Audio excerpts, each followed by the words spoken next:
ಸ್ನೇಹಿತರೆ ನಮಸ್ಕಾರ, welcome to ಪ್ರಾವಿಣ್ಯತಾ channel. ಈ ಒಂದು ವಿಡಿಯೋದಲ್ಲಿ ನಾನು NTA 2020 ಎಕ್ಸಾಮ್ಸ್ಗೆ ಸಂಬಂಧಪಟ್ಟಂತೆ ಒಂದು ಗುಡ್ ನ್ಯೂಸ್ ಬಂದಿದೆ. ಅದೇನಂತ ಹೇಳಿದ್ರೆ ಡೀಟೇಲ್ ಟೈಮ್ ಟೇಬಲ್ ಮತ್ತು ಅಡ್ಮಿಷನ್ ಟಿಕೆಟ್ಸನ್ನು ರಿಲೀಸ್ ಮಾಡಿದ್ದಾರೆ. ಅದಕ್ಕೆ ಸಂಬಂಧಪಟ್ಟಂಥ ಮಾಹಿತಿಯನ್ನು ತಿಳಿಸ್ಕೊಡ್ತೀನಿ. ಹಾಗಾಗಿ ವಿಡಿಯೋನ ಸ್ಕಿಪ್ ಮಾಡದೆ ಪೂರ್ತಿಯಾಗಿ ನೋಡಿ. ನೀವಿನ್ನೂ ನಮ್ಮ ಪ್ರಾವಿಣ್ಯತಾ ಚಾನಲ್ಗೆ ಸಬ್ಸ್ಕ್ರೈಬ್ ಆಗಿಲ್ಲ ಅಂತ ಹೇಳಿದ್ರೆ ಈ ಕೂಡಲೇ ಸಬ್ಸ್ಕ್ರೈಬ್ ಆಗಿ, ಜೊತೆಗೆ ಪಕ್ಕದಲ್ಲೇ ಕಾಣೋ ಬೆಲ್ ಐಕಾನ್ ಮೇಲೆ ಕ್ಲಿಕ್ ಮಾಡಿ ಆಲ್ ಅನ್ನೋ ಆಪ್ಷನನ್ನು ಚೂಸ್ ಮಾಡಿ. ಸೊ ದಟ್ ಇನ್ ಫ್ಯೂಚರ್ ನಾವು ಈ ಪ್ರಾವಿಣ್ಯತಾ ಚಾನಲಲ್ಲಿ ಅಪ್ಲೋಡ್ ಮಾಡ್ತಕ್ಕಂಥ NET ಮತ್ತು KSET ಎಕ್ಸಾಮ್ ಪ್ರಿಪ್ರೇಷನ್ ವೀಡಿಯೋಸು ನಿಮಗೆ ಮೊದಲು ನೋಟಿಫೈ ಆಗುತ್ತೆ.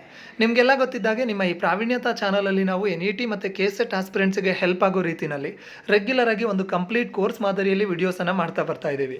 ನೀವಿನ್ನೂ ಆ ಎಲ್ಲ ವಿಡಿಯೋಸನ್ನು ನೋಡಿಲ್ಲ ಅಂತ ಹೇಳಿದ್ರೆ ಆ ವಿಡಿಯೋ ಲಿಂಕ್ಸನ್ನು ನಾನು ಈ ವಿಡಿಯೋ ಡಿಸ್ಕ್ರಿಪ್ಷನಲ್ಲಿ ಕೊಟ್ಟಿರ್ತೀನಿ. ಈ ಕೂಡಲೇ ನೀವು ಆ ವಿಡಿಯೋಸನ್ನು ನೋಡ್ಕೊಳ್ಳಿ, ಯಾಕಂದರೆ ಅವು ನಿಮ್ಮ ಎಕ್ಸಾಮ್ ಪ್ರಿಪ್ರೇಷನ್ಸ್ಗೆ ಖಂಡಿತವಾಗ್ಲೂ ಹೆಲ್ಪ್ ಮಾಡುತ್ತೆ. ಸೊ ಹಾಗಾದರೆ ಈಗ ನೆಟ್ ಎಕ್ಸಾಮ್ 2020 ಏನಿತ್ತು ಅದನ್ನು 24th ಸೆಪ್ಟೆಂಬರಿಂದ ನಡೆಸ್ತೀವಿ ಅಂತ ಹೇಳಿದರು. ಅದಕ್ಕೆ ಸಂಬಂಧಪಟ್ಟಂತೆ ಈಗ ಡೀಟೇಲ್ ಟೈಮ್ ಟೇಬಲನ್ನು ಬಿಟ್ಟಿದ್ದಾರೆ. ಈ ಟೈಮ್ ಟೇಬಲ್ಲಿ ಬೇರೆ ವರ್ಷ ಮತ್ತು ಈ ವರ್ಷದ ಟೈಮ್ ಟೇಬಲ್ಗೂ ತುಂಬಾ ಡಿಫರೆನ್ಸ್ ಇದೆ. ಅದು ಏನು ಅಂತ ಹೇಳಿದ್ರೆ ಟೈಮ್ ಟೇಬಲ್ಲು 24th ಸೆಪ್ಟೆಂಬರಿಂದ ಶುರುವಾಗಿ ಅಕ್ಟೋಬರ್ 23rdವರೆಗೂ ಎಕ್ಸಾಮ್ಸ್ ನಡೆಯುತ್ತೆ. ಅಂದರೆ ಮಿಡಲಲ್ಲಿ ಗ್ಯಾಪ್ ಇದೆ. ಯಾಕೆ ಗ್ಯಾಪ್ಸ್ ಇದೆ ಅಂತ ಹೇಳಿದ್ರೆ ಅದಕ್ಕೆ ಕಾರಣ ಇದೆ. ಏನಂದರೆ ವೇರಿಯಸ್ ಎಕ್ಸಾಮ್ಸ್ ನಡೀತಾ ಇದೆ. ಬೇರೆ ಬೇರೆ ಎಕ್ಸಾಮ್ಸ್ಗೆ ಕ್ಲಾಶಸ್ ಆಗಬಾರ್ದು ಅಂತ ಹೇಳಿ ಬೇರೆ ಎಕ್ಸಾಮ್ಸ್ ಇಲ್ಲದೇ ಇರೋ ದಿವಸ ಮಾತ್ರನೇ NET ಎಕ್ಸಾಮ್ಸನ್ನು ಅವರು ಶೆಡ್ಯೂಲ್ ಮಾಡಿದ್ದಾರೆ. ಈಗ 24th ಎಕ್ಸಾಮ್ ಇದೆ. ಸೊ ಅದಾದಮೇಲೆ ಹಾಗೆ ನೀವು ಕೆಳಗಡೆ ಬಂದರೆ 25th ಎಕ್ಸಾಮ್ ಇದೆ. 25th ಆದಮೇಲೆ ಮತ್ತೆ ಎಕ್ಸಾಮ್ ಸ್ಟಾರ್ಟ್ ಆಗೋದು 29 ಮತ್ತು 30 ಎಕ್ಸಾಮ್ಸ್ ನಡೆಯುತ್ತೆ. ಅದಾದಮೇಲೆ 1 ಇದೆ ಎಕ್ಸಾಮ್ಸು.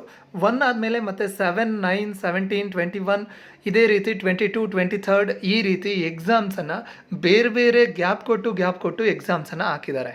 ಕಾರಣ ಏನು ಅಂತ ಹೇಳಿದ್ರೆ ಇಟ್ಸ್ ವೆರಿ ಸಿಂಪಲ್. ಯಾಕೆ ಅಂತ ಹೇಳಿದ್ರೆ ನಿಮ್ಮ ಎಕ್ಸಾಮ್ಸ್ಗೆ ಬೇರೆ ಬೇರೆ ಎಕ್ಸಾಮ್ಸ್ಗೆ ಕ್ಲಾಶ್ ಆಗಬಾರ್ದು ಅಂತೇಳಿ ಆಲ್ಮೋಸ್ಟ್ 1 ಮಂತ್ ಎಕ್ಸಾಮ್ಸನ್ನು ನಡೆಸ್ತಾ ಇದ್ದಾರೆ. ಸೊ ಹಾಗಾಗಿ ಯಾರೆಲ್ಲ NET 2020ಗೆ ಅಪ್ಲಿಕೇಶನ್ಸನ್ನು ಹಾಕಿದ್ದೀರಾ ಅವರು ನಿಮ್ಮ ಎಕ್ಸಾಮ್ಸ್ ಯಾವಾಗಿದೆ ಅಂತೇಳಿ ಡೀಟೇಲ್ಡ್ ಟೈಮ್ ಟೇಬಲನ್ನು ನೋಡಿಕೊಂಡು ನಿಮ್ಮ ಎಕ್ಸಾಮ್ಸನ್ನು ತಿಳ್ಕೊಳ್ಳಿ. ನಿಮ್ಮ ಎಕ್ಸಾಮ್ಸ್ ಡೇಟನ್ನು ತಿಳ್ಕೊಂಡಾದಮೇಲೆ ಇನ್ನೊಂದು ವೆರಿ ಇಂಪಾರ್ಟೆಂಟ್ ಏನು ಅಂತ ಹೇಳಿದ್ರೆ ನಿಮ್ಮ ಯಾವ ಪೇಪರ್ ಯಾವುದೇ ಆಗಿದೆ ಅದನ್ನು ತಿಳ್ಕೊಳ್ಳಿ. ಅದ್ರ ಜೊತೆಗೆ ಅಡ್ಮಿಷನ್ ಟಿಕೆಟ್ಗೆ ಸಂಬಂಧಪಟ್ಟಂತೆ ಈಗ 24th ಮತ್ತು 25th ಯಾವುದೆಲ್ಲ ಎಕ್ಸಾಮ್ಸ್ ಇದೆ ಆ ಸಬ್ಜೆಕ್ಟ್ಸಿಗೆ ಮಾತ್ರ ಅಡ್ಮಿಷನ್ ಟಿಕೆಟ್ಸನ್ನು ರಿಲೀಸ್ ಮಾಡಿದ್ದಾರೆ. ಉಳಿದವರಿಗೆ ಆಮೇಲೆ ನಾವು ರಿಲೀಸ್ ಮಾಡ್ತೀವಿ ಅಂತ ಹೇಳ್ತಾ ಇದ್ದಾರೆ. ಸೊ ಹಾಗಾಗಿ 24th ಮತ್ತು 25th ನಿಮ್ಮ ಎಕ್ಸಾಮ್ ಇದ್ದರೆ ನೀವು ಈ ಕೂಡಲೇ ಅಡ್ಮಿಷನ್ ಟಿಕೆಟ್ಸನ್ನು ಡೌನ್ಲೋಡ್ ಮಾಡ್ಕೊಳ್ಳಿ. ಅದು ಬಿಟ್ಟು ಬೇರೆ ಡೇಟ್ಸಲ್ಲಿ ಅಡ್ಮಿಷನ್ ಟಿಕೆಟ್ ಇರೋರಿಗೆ ಅವರ ಅಫಿಷಿಯಲ್ ವೆಬ್ಸೈಟಲ್ಲಿ ಅಡ್ಮಿಷನ್ ಟಿಕೆಟನ್ನು ರಿಲೀಸ್ ಮಾಡ್ತಾರೆ. ರಿಲೀಸ್ ಮಾಡಿದಾಗ ನಾವು ನಿಮಗೆ ತಿಳಿಸ್ಕೊಡ್ತೀವಿ. ಸೊ ಇಲ್ಲಿ ನೋಡ್ಕೊಳ್ಳಿ ಯಾವ ಸಬ್ಜೆಕ್ಟ್ಸ್ ಯಾವ್ದ್ಯಾವ್ದಿದೆ, ಪೇಪರ್ ಯಾವತ್ತಿದೆ, ಇದನ್ನೆಲ್ಲ ನೋಡಿಕೊಂಡು ನೀವು ನಿಮ್ಮ ಪ್ರಿಪ್ರೇಷನ್ಸನ್ನು ಪ್ಲ್ಯಾನ್ ಮಾಡ್ಕೊಳ್ಳಿ. ಸೊ ಹಾಗಾಗಿ ಎಕ್ಸಾಮ್ಸು 1 ಮಂತ್ ನಡೆಯುತ್ತೆ ಆಲ್ಮೋಸ್ಟು. ಸೊ ಹಾಗಾಗಿ ಅದನ್ನು ಮರಿಬಾರ್ದು. ನೀವು ಅದನ್ನು ಗಮನದಲ್ಲಿ ಇಟ್ಕೊಂಡು ನಿಮ್ಮ ಪೇಪರ್ ಎಕ್ಸಾಮ್ ಯಾವುದಿದೆ ಆ ಡೇಟ್ಸನ್ನು ನೋಟ್ ಡೌನ್ ಮಾಡಿಕೊಂಡು ನಿಮ್ಮ ಪ್ರಿಪ್ರೇಷನ್ಸನ್ನು ಕಂಟಿನ್ಯೂ ಮಾಡ್ಕೊಳ್ಳಿ. ನಿಮ್ಮ ಎಕ್ಸಾಮ್ ಪ್ರಿಪ್ರೇಷನ್ಸು ತುಂಬ ಚೆನ್ನಾಗಿ ಆಗಬೇಕು ಅಂತ ಹೇಳಿದ್ರೆ ಪ್ರಾವಿಣ್ಯತಾ ಚಾನಲಲ್ಲಿ ನಾವು ಕಂಪ್ಲೀಟ್ ಕೋರ್ಸ್ ವಿಡಿಯೋಸನ್ನು ಮಾಡಿದ್ದೀವಿ. ಆ ವಿಡಿಯೋಸನ್ನು ಈ ಕೂಡಲೇ ನೋಡ್ಕೊಳ್ಳಿ.